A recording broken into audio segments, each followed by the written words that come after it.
गीता की 11 बातें जो आपकी जिंदगी बदल देगी।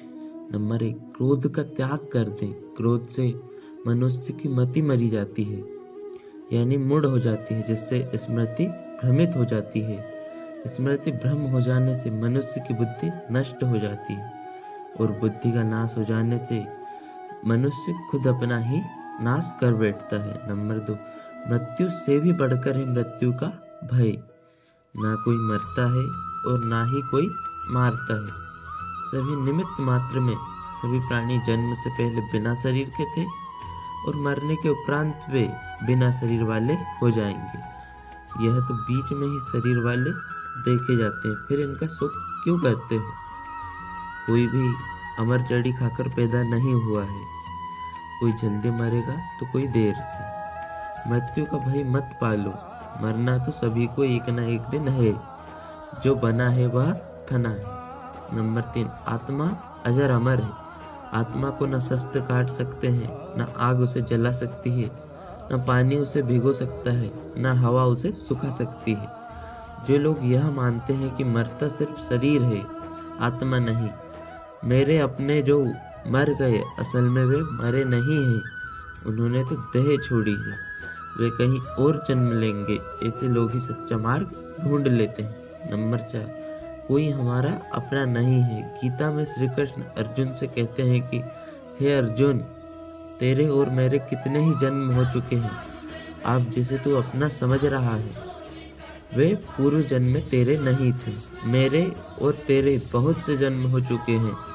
मैं उन सभी जन्मों के बारे में जानता हूँ, लेकिन तू नहीं जानता। नंबर 5, कर्मवान बनो, आस्थावान नहीं।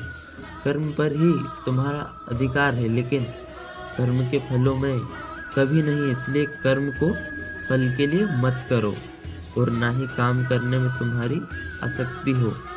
जिसका मन अपने वश में है, जो जितेंद्रिय एवं विशुद्ध अंतकरण वाला है और संपूर्ण प्राणियों का आत्मरूप परमात्मा ही जिसका आत्मा है, ऐसा कर्मयोगी कर्म करता हुआ भी लिप्त नहीं होता। कर्मों में कुशलता को ही योग कहते हैं। नंबर 6, नरक का द्वार। काम, क्रोध तथा लोभ, ये 3 प्रकार के नरक के द्वार सर्व अनर्थों के मूल और नरक की प्राप्ति में हेतु होने से यहाँ काम, क्रोध और लोभ को नरक का द्वार कहते हैं। आत्मा का नाश करने वाले अर्थात उसको अधोगति में ले जाने वाले हैं। अतएव इन तीनों को त्याग देना चाहिए। नंबर 7, व्यर्थ की चिंता छोड़ वर्तमान में जियो। क्यों व्यर्थ की चिंता करते हो? किससे व्यर्थ डरते हो? कौन तुम्हें मार सकता है? आत्मा न पैदा होती है न मरती है। जो हुआ वह अच्छा हुआ, जो हो रहा है वह अच्छा हो रहा है, जो होगा वह भी अच्छा ही होगा। तुम भूत का पश्चाताप न करो, भविष्य की चिंता न करो, वर्तमान चल रहा है। नंबर 8, लगाव की दुख का कारण है। तुम्हारा क्या गया जो तुम रोते हो? तुम क्या लाए थे जो तुमने खो दिया? तुमने क्या पैदा किया था जो नाश हो गया? ना तुम कुछ लेकर आए जो यहीं से लिया, जो दिया यहीं पर दिया, जो लिया इसी से लिया, जो दिया इसी को दिया। खाली हाथ आए और खाली हाथ चले। जो आज तुम्हारा है कल और किसी का था, परसों किसी और का होगा।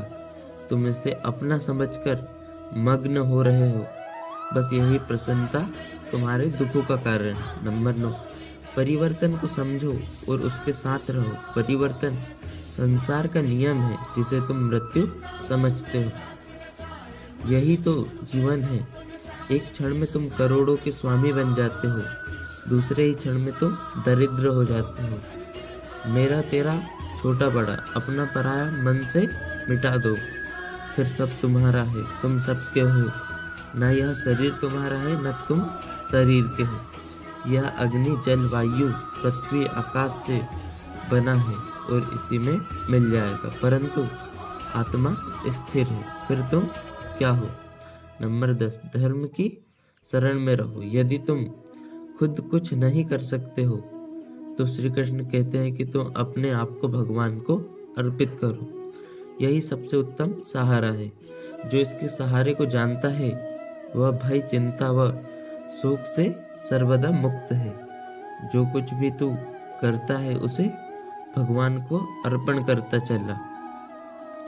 ऐसा करने से सदा जीवन मुक्त का आनंद अनुभव करेगा। सारे धर्मों का त्याग कर मेरी शरण में हो जाओ। सर्व धर्मन्रि तिपजे मम के शरणम बज।